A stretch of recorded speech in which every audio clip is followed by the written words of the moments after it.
When I was writing out the Bible as a boy, and this is the boy in this Bible here again, and I was 15, I think I got to the Proverbs somewhere in my 16th year, maybe that old. So, but I'd got a feel now for the Bible. I think I must have written most of the New Testament, which I was writing out at the time. And of course, I had got up to Proverbs. I found Proverbs my favourite book. Interesting. Um, the I felt as at long last of reading the Bible, somebody who was at my level and speaking to me. And there was various things in the Bible that were so powerful for me at the time that they hit me. I remember that I was growing up, and I don't know, I now was beginning to realize there was female as well as male in life, and where was that going to lead me? Um, too much sex had already taken place in my life, not to me personally, but with my father and city life, and the way this was impacting on the family as a whole. I found within me a stirring. Sorry about that. That's my computer again. People do want me to work. I found within me a thing that I would have liked to have had a relationship, a physical relationship with a female. And it was Proverbs that made me realize that was the wrong road. I was being tempted. Oh, there was no physical person to be tempted with, but in my imagination, I was being tempted in my feelings, in my growth as a human being, as a boy slowly becoming a man. I was having success now at work. I was now becoming an apprentice to be a master grocer. I was accepting a range of responsibilities. And Proverbs became a salvation to me on a practical level. But I began to realize that there was wisdom that could be given to you in your life, and Proverbs could do that. I began to realize that what Proverbs was doing for me was giving me little bits of quotations of Proverbs, and they were hitting me. And some of them I had to come back to. The famous one that you know of about the fact that wisdom, where it comes from, and don't lean unto your own understandings. In all thy ways can put him in front of you, and he'll direct your paths. In other words, the qualities of God in your life will be your direction. I should say that again because it can be misunderstood. The qualities of your life can be your direction, and they'll direct you. And then he talks about, following on from that, responsibility with the way you use money. I think I like Proverbs because it doesn't say you shouldn't be rich, but it says if you are rich, you have a responsibility to others. There were many people who couldn't be rich, and there was many people who could be rich if they'd have been in your place at that time. So it could have been somebody else, not you. Don't take these things for granted. And it's that common sense approach. Of course, it would say you're not going to get anywhere in life if you don't work. Well, why should you get anywhere in life if you don't work?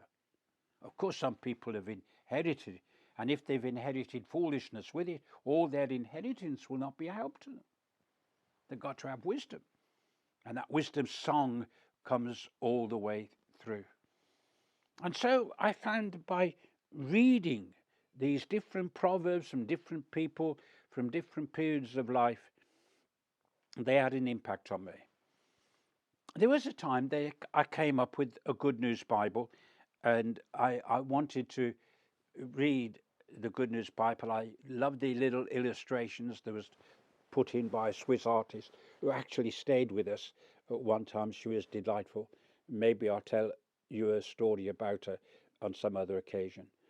But when I came to the Proverbs, in their little stories and the way they did this small illustrations, I found a new discovery.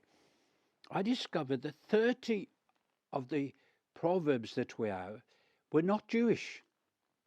Let me quote one for you that you know so well. Spare the child. spare the rod, spoil the child. That's not Jewish. It goes right back to the Roman period. Not the Roman, the Greek. Not Roman or Greek, but the Jewish period. Not Rome, Greek or Jewish, but the Egyptian period. Maybe you can rub all that out and I'll start again. It goes all the way back to the Egyptian period.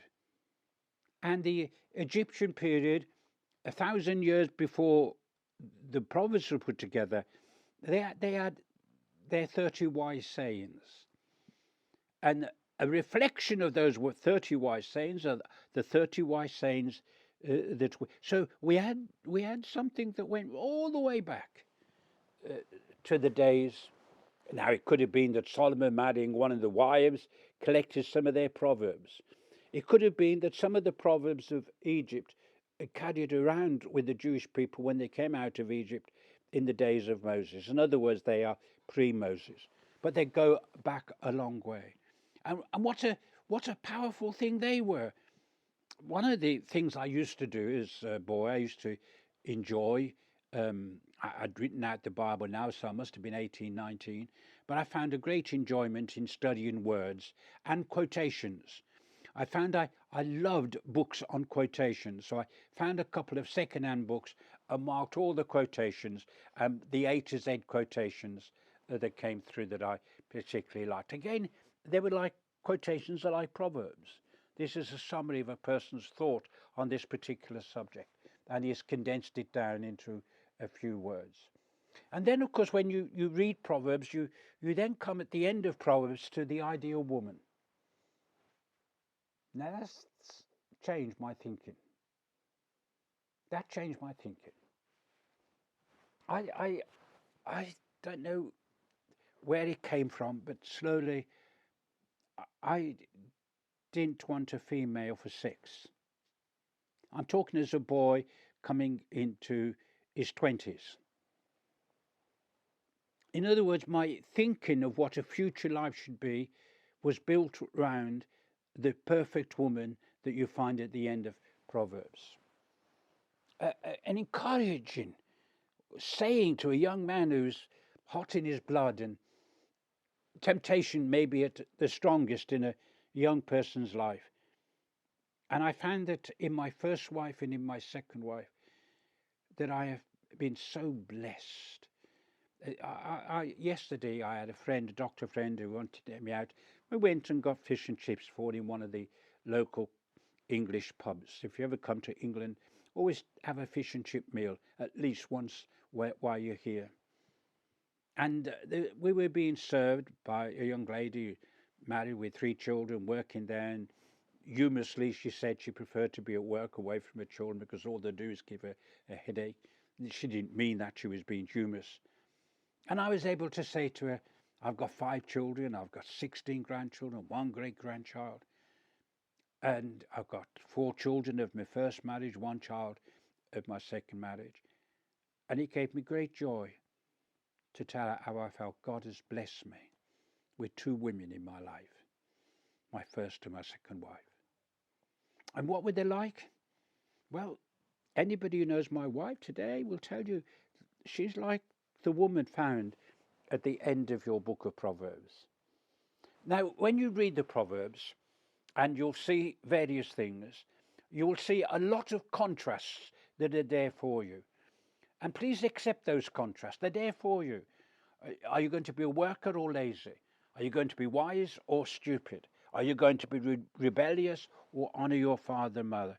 They're all there. But maybe the famous verse you can take, and I know my father-in-law loves this one.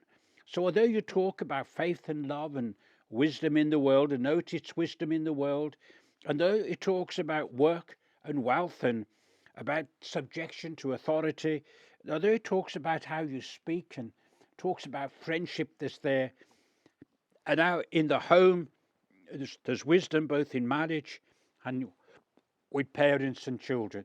The verse that you might remember the most, and it's a good one to take with you: trust in the Lord with all your heart, and lean not unto his own understanding. The word lean has the idea of faith, by the way. When you lean on God, It's faith in God. Well, don't lean on your own, don't have faith in your own understanding. In all your ways, acknowledge Him. Now, note what it is saying. In all your ways, don't be secret about your Christian faith. Don't be one of those people who, unfortunately, seldom talk about Jesus, except in the church on a Sunday. Develop a vocabulary that is acceptable in the world about Jesus. Choose your words wisely, but talk about Jesus. Don't bulldoze you in, but be available to give an answer to everyone who opens up this great subject of love for you. In all your ways acknowledge Him, and He will make your paths straight. He is saying to you, you won't be one of those people in life that hasn't got a direction. You go this way, that way, the other way. You may come back to the way and then disappear again, disappear. I've known people like that, keep disappearing. Come back, disappear. Then they've not got it straight. The gospel of Jesus Christ, a love for God, the practical application of God's word, the dynamics of this book, the impact of this book, Proverbs. Billy Graham said he read a chapter of the Proverbs every day. Well, if that was the case, then a great goodness to him. I tend to come to the Proverbs, and when I do, I tend to go through them slower. I don't have what I call my fast reading when I come to Proverbs. There's too much in them that's there. They are, and with this I close, they are for people in the street, in the village, in the marketplace. They are for people in the home, in the workplace, in the school place. They are for people in their everyday life. And nobody is excluded from the wisdom that you can get from the book of Proverbs. Trust in the Lord with all your heart. Lean not unto your own understanding. In all thy ways acknowledge Him, and He will direct thy paths. He will direct. Follow me and I will make you. I will make you. What a wonderful proverb that was. Boy in his Bible. Ecclesiastes next. Bye for now. Hope to see you soon.